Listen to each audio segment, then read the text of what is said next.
rugged wilderness area of northwest Sutherland's parishes of Assynt, Edrechillis, Dunnet and Tongue has around 2,600 people in an area in excess of 800 square miles, with the lowest population density in Western Europe.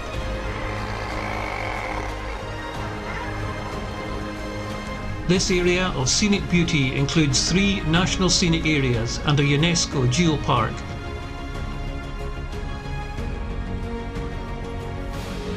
Over on the eastern side of the far north, a very different landscape is seen. Facing north to the North Atlantic Ocean, the east coast entices us with rugged clifftop scenery and wildlife. North and West Sutherland and Caithness form the most northerly counties in Scotland on the mainland, separated by the Pentland Firth from the Orkney Islands. The county flags represent a strong Viking influence in this area.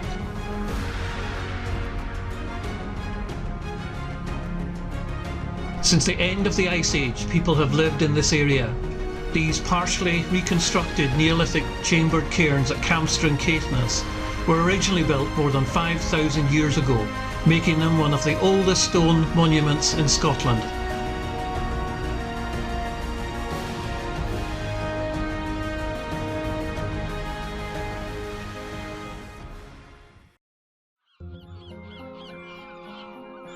The castle of Old Wick was built by the Vikings, who from around 900 AD arrived in great numbers and colonised Caithness, or Caithness to give it its Old Norse name.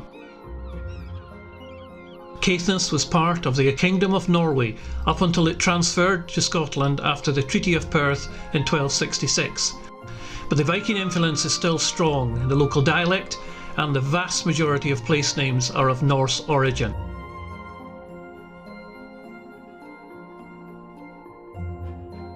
Our journey starts at Kylesku on the west coast, where in 1984 the new award-winning Kylesku Bridge was opened by the Queen, replacing the old ferry that saved motorists a 100-mile detour.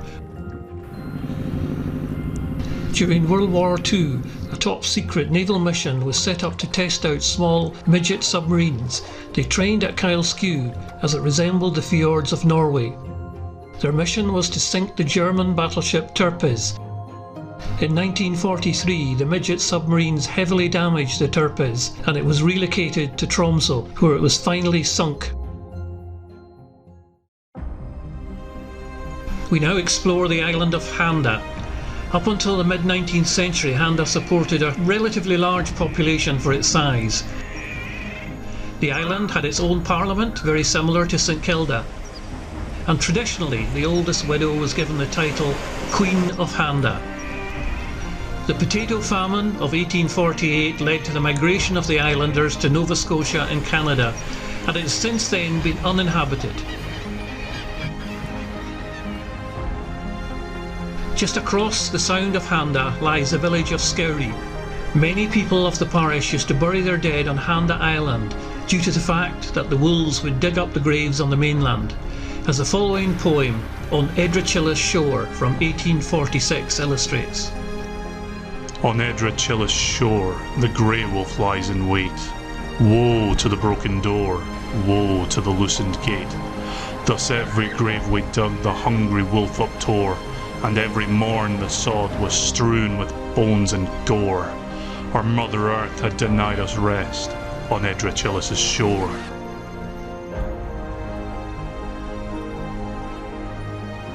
The Northwest Highlands have a unique landscape and boasts panoramic mountain views, sandy beaches, tranquil lochs and a fascinating history. The land between the two fjord-like sea lochs of Laxford and Inchard is called the Empty Quarter, and on the west coast the scenery comprises of the Luisian Gneiss Rock basement, with numerous lochs, small coves and craggy headlands. And at 2.8 billion years old, these rocks are the oldest by far in Europe.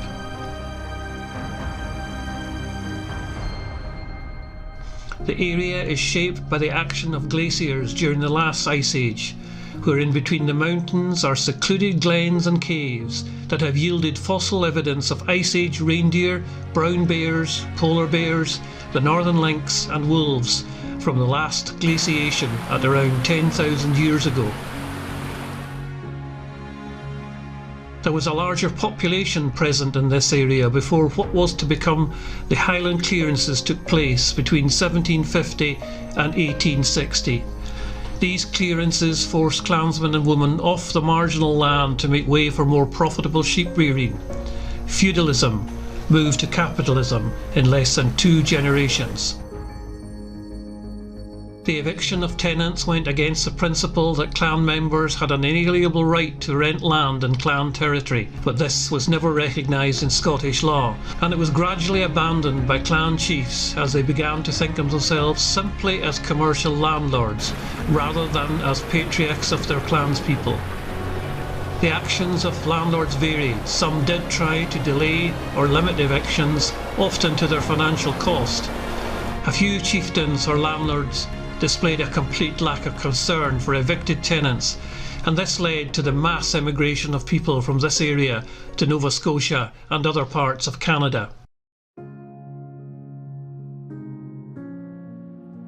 As we follow the Laxford River inland, we come to the impressive Lochmore Lodge, weirdly out of place in these empty lands, and is the centrepiece of the Duke of Westminster's Rainforest Estate, a large traditional sporting estate famed for its deer stalking, trout and salmon fishing.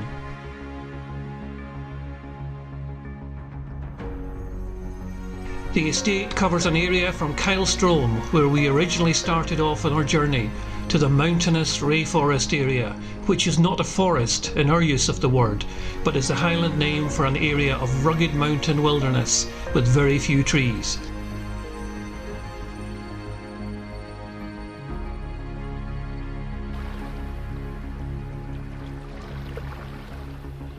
This rugged area has not changed since the retreat of the glaciers 10,000 years ago.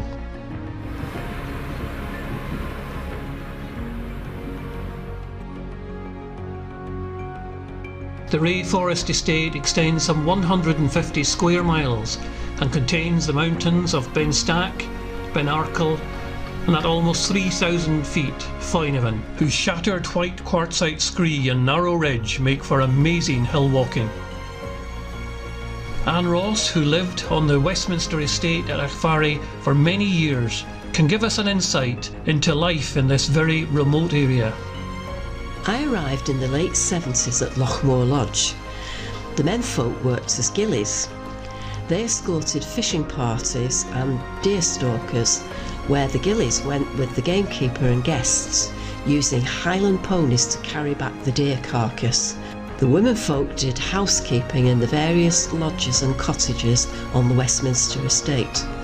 There was no television or radio in Achfarry then, and it was 14 miles to the nearest pub.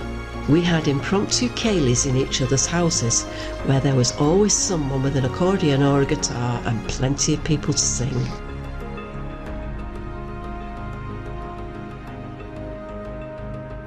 In the remote Strathmore lies Dundornagle, an excellent example of a broch, which is a dry stone roundhouse found only in Scotland and mostly in the north of Scotland. Dundornagle dates back at least 2,300 years ago to the Iron Age. The broch tower stands to an impressive 24 feet high in places, although when originally built it would be roughly over 50 feet in height. The walls in between the broch would have been hollow, with staircases in between for access to separate floors. The triangular door lintel stone was for prestige and decoration, and this would have been the home of a local Iron Age chieftain. To the north is the most northerly Munro in Scotland. That is a mountain over 3,000 feet. Ben Hope dominates Strathmore, and the single-track road must be the loneliest road in Britain.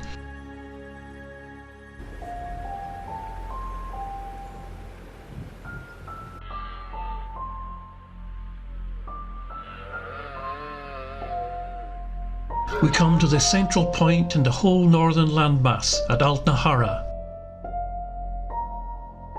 This desolate hinterland is part of the flow country, which covers huge areas of Sutherland and Caithness.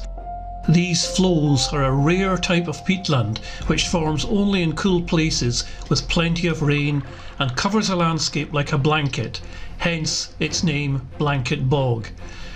Due to the cool, wet and acidic conditions, the plants don't fully rot away when they die. Instead, they build up deep layers of peat. The flow country's bogs at Fiag and Loch Shin, we can now see the peat with exposed tree stumps, remnants of what in the past was a huge forest covering northern Scotland in much warmer climatic conditions.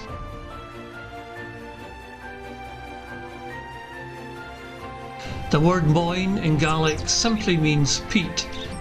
The blanket bogs of the flow country in Sutherland and Caithness are important in our fight against climate change. Plants absorb carbon dioxide from the atmosphere and use the carbon to build the plant structure.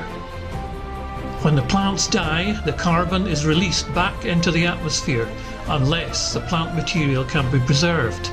That's why peat bogs are important as a defence against climate change. Because the moss and other plants don't fully decay, bogs act as a carbon store or sink. The flow country's peat bogs in Sutherland and Caithness alone store about 400 million tonnes, more than double the amount in all of Britain's woodlands. But if the bog dries out or is damaged, the carbon is released as carbon dioxide, adding to the effects of climate change. That is why it is so important for us to maintain our peatlands.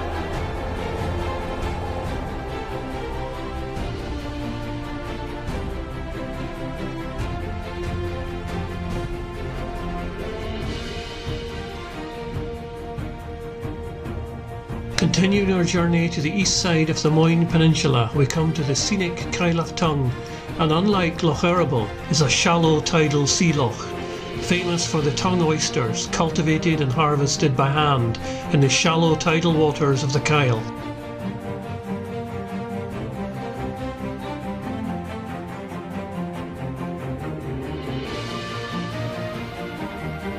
The name tongue has Norse origins. It comes from tunga, or tongue of land projecting into the loch. Before the causeway was built in 1971, the only route to the west from the village of Tongue was by the road around the Kyle. Tongue was effectively an island community, relying on the sea for its communications, until 1828, when Thomas Telford completed the road south to Lairg.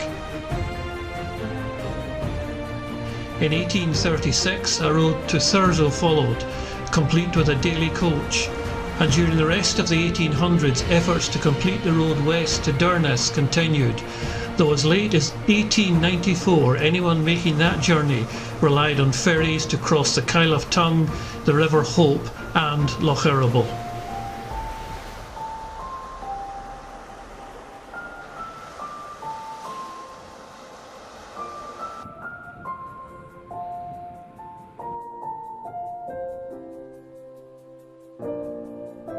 The scenery changes dramatically as we move across the border into the county of Caithness. The rugged, mountainous scenery of Sutherland is replaced with a relatively flat, treeless landscape, hence it is known as the lowlands beyond the highlands. The underlying geology of most of Caithness is old red sandstone. This consists of the cemented sediments of Lake Arcady, which is believed to have stretched from Shetland to the Grampian Mountains about 370 million years ago. Fossilised fish and plant remains are found between the layers of sediments. The coastline is a major scenic feature of Caithness, with water to the north and east of the county. Caithness has a long coastline, and the sea has had a significant impact on the history, economy and outlook of its people. In the west of the county, blanket bog and peatlands abound and form the eastern part of the flow country. In the east there is less peat and very good farmland.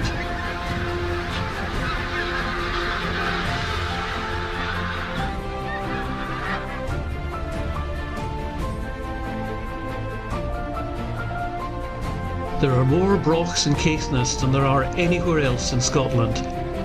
The Yarrows Broch was excavated in the 1890s. The structure would originally have been as high as a two-storey house.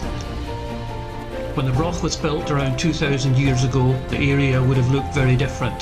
The climate was much warmer and drier, lending itself to agricultural and pastoral activities. Many species of trees and bush would have grown, and the peat landscape would not have existed in this area.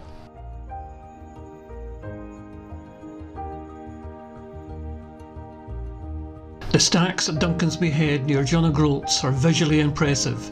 One of them, the Great Stack, is over 200 feet high and is actually higher than the cliffs on the mainland. Sea stacks are formed by long-term wave erosion, typically of horizontally bedded rock, which are cut by joints. Either the cliffs recede rapidly or solid rocky promontories are slowly undermined to form arches that eventually collapse, leaving offshore stacks. Continued marine erosion causes stacks to collapse, leaving a stump. Duncansby Stacks is of the Middle Devonian age, 386 million years old. This poem in Caithness dialect describes our unique Caithness coastline. Oh Caithness, placey o' my birth means all the world to me. Its coastline like a bairnie scribble, rough and jaggedy. Great chunks of rock houked off as stacks by time's remorseless waves. Its salt-encrusted cliff tops home of skirling scory breaves. And finally, we come to the end of our journey at the most northerly point of mainland Britain, Dunnet Head. This, the final verse of the poem Ma Caithness, gives us a heart-rending summary of this northern land. Our folk are hardy, head till be, but played right hearty hosts till them that travelled far and wide till settle round our coasts. This placey gets a blow your skin, ye tune in till it's bite. I'm glad I've Caithness in my veins, it sets my bleed on height.